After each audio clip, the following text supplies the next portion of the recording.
because they didn't want to deal with it. You know, you can't just bulldoze a cemetery. So here in all these skyscrapers, in the middle of it is this little cemetery.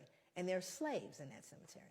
More important than that was what the bones told us. Because, you know, now, you know, you got CSI. Hell, I can go in there and tell you what's going on now. You know, so with the CSI thing, now they've discovered a little bit about the bones. And to me, the most phenomenal thing about the bones is what they told us about those people and how they live. Majority of the people in there were children, infants and children, high mortality, infant mortality rate. They even know what they died of.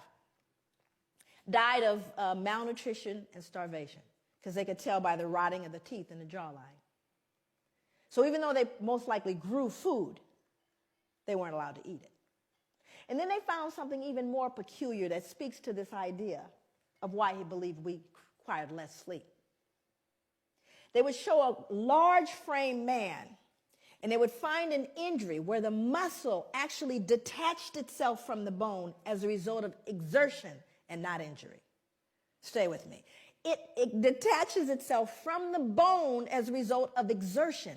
That means you work so hard, the muscle detached itself from the bone. You don't see those kind of injuries in contemporary society because no one's going to work that hard. Unless, of course, you have a gun trained on you from sunrise to sunset. So we do have empirical evidence of how hard folks worked.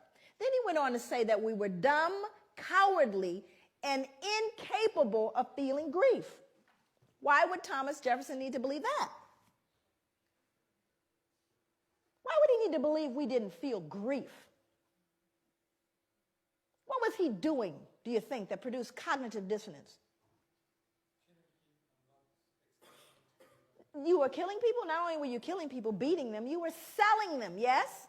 Selling mothers away from their children and husbands away from wives. And surely they don't feel it, because if they felt it, that would make them human like me.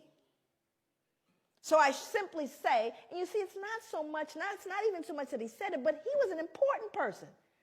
If Joe, nobody said it, but he said it. So what do you think the rest of the folks, uneducated laborers, believed?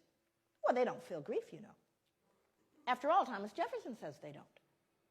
So he becomes a critical person in making those statements.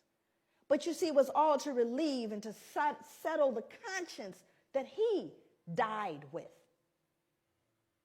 But these become very important as you see how these things move forward.